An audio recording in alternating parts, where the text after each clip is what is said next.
Lee Stranahan is a reporter who has worked for the Huffington Post, Breitbart, and currently works for Sputnik. He's covered the White House press room, so he's actually been in there with all the people from the big companies.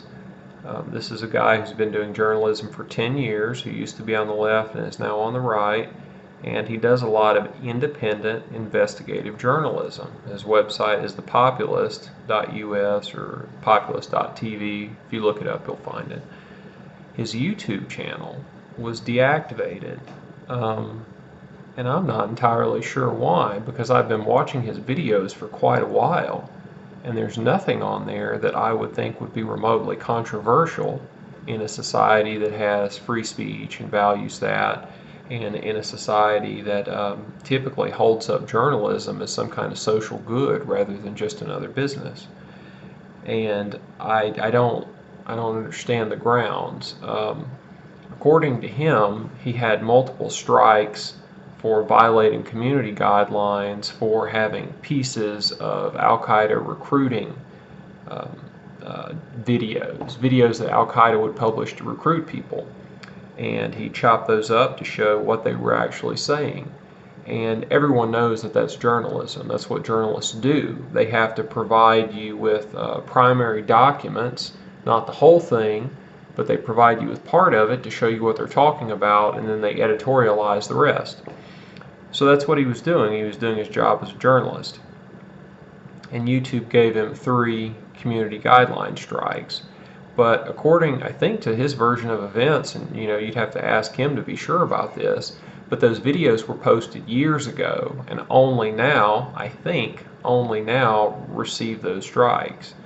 And so he went from 0 to 2 to 3 to 4, and I guess he probably doesn't know what the 4th one was, because as soon as the 4th one happened, his account was locked out.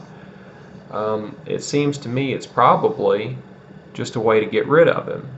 He said he had 1,000 videos or something like that on YouTube, and I know he had about 10,000 people subscribing to him, so a substantial body of work and a not insubstantial amount of followers.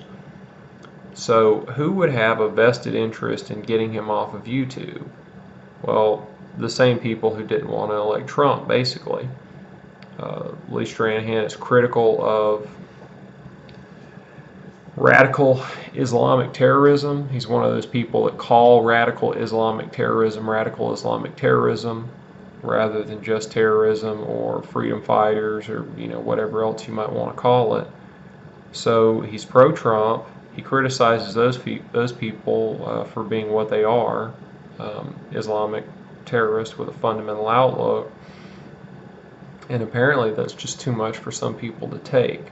So it seems like that old footage from those old videos were used as a pretext for getting rid of him. And they did it slowly over time. They tagged 2 and then a 3rd one and then a 4th one.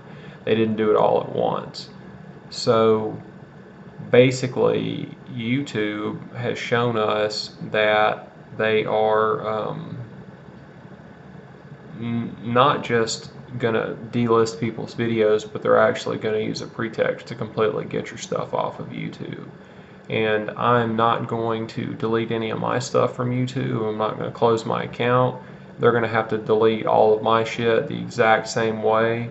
And if they do, I will take it as a mark of honor that I have, 1, said some things that pissed the right people off, and 2, became enough of a threat for them to notice me. So YouTube, fire away. Thank you. Thanks for your time.